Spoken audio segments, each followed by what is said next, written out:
Hello viewers, welcome back to my another video. বন্ধুরা, আজকে আমি তোমাদের সাথে শেয়ার করতে চলেছি যে প্যান কার্ডের সাথে মোবাইল নাম্বার তোমরা কিভাবে লিংক করবে বা ইমেল আইডি কিভাবে লিংক করবে। কারণ এখন কিন্তু সমস্ত ডকুমেন্ট লিংক করা কিন্তু ম্যান্ডেটরি করে দিয়েছে। কারণ তোমাদের কাছে এখন যদি আধার কার্ডও থেকে থাকে সেটার মধ্যেও একটা মোবাইল লিংক চাইবে, ভোটার আইডি কার্ড থেকে থাকে সেটার মধ্যেও মোবাইল লিংক চাইবে, আর প্যান কার্ডের সঙ্গেও এখন কিন্তু মোবাইল লিংক ম্যান্ডেটরি হয়ে দাঁড়িয়েছে। তো তোমরা এই প্যান কার্ডের মধ্যে কিভাবে নিজেদের মোবাইল নাম্বারটি লিংক করবে আর ইমেল আইডিটি লিংক করবে ভিডিওর মাধ্যমে সম্পূর্ণ ডিটেলস তোমাদের কাছে আজকে শেয়ার করতে চলেছি। বন্ধুরা, এই ভিডিওটি শুরু করবার পূর্বে একটাই অনুরোধ যে আমার চ্যানেলটি তোমরা লাইক এবং সাবস্ক্রাইব অবশ্যই করে রাখো, যাতে এই ধরনের ভিডিও আমি যখনই নিজের চ্যানেলে নিয়ে আসি যাতে তোমরা সাথে সাথে নোটিফিকেশনটি পেয়ে যাও। আর বন্ধুরা, ভিডিওটি সম্পূর্ণ দেখার অনুরোধ রইল, স্কিপ করে তোমরা দেখবে না, নাহলে তোমরা বুঝতে পারবে না। চলো তাহলে বন্ধুরা, ভিডিওটি স্টার্ট করা যাক। প্যান কার্ডের মধ্যে মোবাইল নাম্বার আর অ্যাড্রেস আপডেট করার জন্য লিঙ্কটি আমি ভিডিও ডেসক্রিপশনের মধ্যে দিয়ে দিয়েছি। তো আপনাদের কাছে এই ধরনের একটি ইন্টারফেস ওপেন হবে, যেখানে আপনাদের প্রথমে প্যান কার্ডের নাম্বারটি ইনপুট করে নিতে হবে। এখানে আমি যেমন প্যান কার্ডের নাম্বারটা ইনপুট করে নিচ্ছি।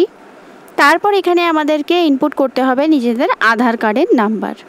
প্যান কার্ড ও আধার কার্ডের নাম্বার ইনপুট করার পরে এখানে আমাদেরকে সিলেক্ট করে নিতে হবে ডেট অফ বার্থের মান্থটা, তারপরে সিলেক্ট করে নিতে হবে এখানে ডেট অফ ইয়ারটা। সিলেক্ট করে নেওয়ার পর এখানে যে চেক বক্সের অপশনটা থাকবে সেটাকে টিক করবেন। তারপরে নিচে দেওয়া থাকা যে I am not a robot, তারপরে ক্লিক করার পরে সাবমিট অপশনে গিয়ে ক্লিক করে দেবেন। তারপর এখানে ব্লু বক্সের মধ্যে যে সাবমিট উইথ KYC অপশনটা দেখতে পাচ্ছেন, আমরা ঠিক সেই অপশনে গিয়েই ক্লিক করে দেব। এখানে ক্লিক করার পরে দেখবেন এই ধরনের একটি ইন্টারফেস ওপেন হবে, যেখানে আপনাদের রেজিস্টার করা আধার কার্ডের মধ্যে একটা OTP চলে গেছে। সেই OTPটাকে আমাদেরকে এখানে ইনপুট করে নিতে হবে। যেমন আমি এখানে আমার মোবাইলে OTPটি চলে এসছে, আমি এটিকে সেই অনুযায়ী এখানে ইনপুট করছি আর এখানে সাবমিট অপশনে গিয়ে ক্লিক করে দিচ্ছি। এখানে আমি ডেস্কটপ মোডটি ওপেন করে নিয়েছি। তো এই ধরনের একটি ইন্টারফেস ওপেন হবে, যেখানে আমাদের মোবাইল নাম্বার আর ইমেল আইডি এখানে ইনপুট করতে হবে, যেটা আমরা প্যান কার্ডের মধ্যে অ্যাড করতে চাইছি।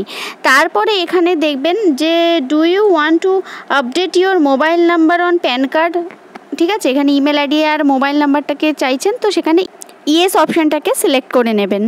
তারপরে আবার দেখবেন এখানে authentication of mobile number and email ID, আবার সেখানে এই মোবাইল নাম্বারটা আপনারা ইনপুট করবেন। তারপরে নিজেদের ইমেল আইডিটাকে আবার টাইপ করে নিচে দিয়ে থাকা যে সাবমিটের অপশানটা দেখতে পাচ্ছেন, সেই সাবমিট অপশানে গিয়ে ক্লিক করে দেবেন। সাবমিট অপশনে ক্লিক করার পরে দেখুন এই ধরনের একটি ইন্টারফেস ওপেন হবে। আমাদের যেই টাইপ করা মোবাইল নাম্বারের মধ্যে একটি OTP অলরেডি চলে গেছে, আর ইমেল আইডি যেটা আমরা এখানে ইনপুট করেছিলাম সেটার মধ্যে একটি OTP চলে এসছে। তো সেই OTPগুলোকেই আমাদেরকে এখানে ইনপুট করতে হবে। প্রথমের যে অপশনটা সেখানে মোবাইলের OTPটা, সেকেন্ড অপশনে ইমেলের OTPটা ইনপুট করবেন। তারপরে নিচে দিয়ে থাকা যে ভ্যালিডেট অপশনটা সেটাকে ক্লিক করবেন। ভ্যালিডেট অপশনে ক্লিক করার পরে দেখবেন ঠিক এই ধরনের একটি ইন্টারফেস আমাদের কাছে চলে এসছে, যেখানে আধার কার্ডের মধ্যে আপনাদের যে কারেন্ট অ্যাড্রেসটা দেওয়া আছে এটার মধ্যে কিন্তু এই কারেন্ট অ্যাড্রেসটা এখানে অটোমেটিকলি আপডেট হয়ে যাবে। তারপরে আপনারা স্ক্রল করে এটা উপর থেকে নিচ অবধি কিন্তু পুরোপুরি চেক করে নেবেন। যেমন দেখুন আমার এখানে সমস্ত ডিটেলসগুলো ফিল হয়ে গেছে। তারপরে দেখুন নিচের দিকে সমস্ত ডিটেলসগুলো চেক করে নেবেন, আর নিচে দেওয়া থাকা যে ভেরিফাইয়ের যে অপশনটা আপনারা দেখতে পাচ্ছেন সেই ভেরিফাই অপশনে গিয়ে আপনারা ক্লিক করবেন।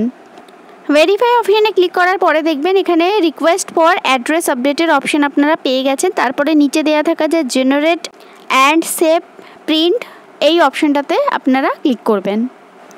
এই অপশানে ক্লিক করার পরে দেখবেন এখানে আমাদের কাছে রিকোয়েস্ট ফর অ্যাড্রেস আপডেট, এটা সম্পূর্ণ যে অ্যাড্রেসটা সাকসেসফুলি আপডেটেড হয়ে গেছে, আর আমাদের কাছে একটি অ্যাকনলেজমেন্ট নাম্বারও জেনারেট হয়ে চলে এসছে। এই নাম্বারটা থেকেই আমরা পরবর্তীকালে আমাদের যে প্যান কার্ডের স্ট্যাটাস সেটাকে আমরা কিন্তু চেক করে নিতে পারবো। তারপরে ডান দিকে থাকা যে সাইনটা দেখতে পাচ্ছেন সেখানে ক্লিক করার পরে দেখবেন সেখান থেকে এই অ্যাকনলেজ স্লিপটা আপনারা এখান থেকে ডাউনলোডও করে নিতে পারবেন।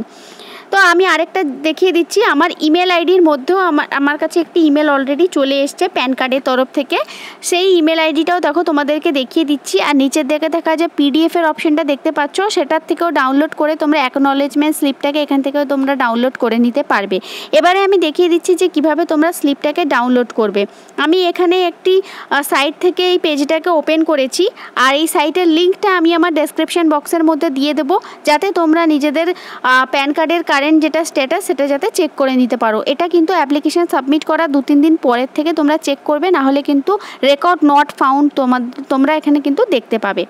তো সেই মতো তোমরা এখানে এই অ্যাপ্লিকেশন টাইপটা প্রথমে সিলেক্ট করে নেবে, তারপর যে অ্যাকনলেজমেন্ট নাম্বারটা থাকবে সেই অ্যাকনলেজমেন্ট নাম্বারটাকে তোমরা এখানে ইনপুট করবে। তারপরে যে ক্যাপচাটি থাকবে সেটাকেও নির্ভুলভাবে তোমরা এখানে ইনপুট করবে। তারপরে যে পিন কোডটা থাকবে সেটাকে তোমরা এখানে ইনপুট করার পরে তারপরে এখানে তোমরা সাবমিট অপশানে গিয়ে ক্লিক করবে। তোমাদের নিজেদের যেটা ডেটা সেখানে কিন্তু এটা শো করে যাবে অলরেডি। তো বন্ধুরা, আশা করি তোমরা বুঝতে পারলে যে প্যান কার্ডের মধ্যে তোমরা ঘরে বসে মোবাইল নাম্বার আর নিজের অ্যাড্রেসটাকে কিভাবে আপডেট করে নিতে পারবে। বন্ধুরা, এই ভিডিওটি ভালো লেগে থাকলে আমার চ্যানেলটি তোমরা অবশ্যই সাবস্ক্রাইব করে দেবে।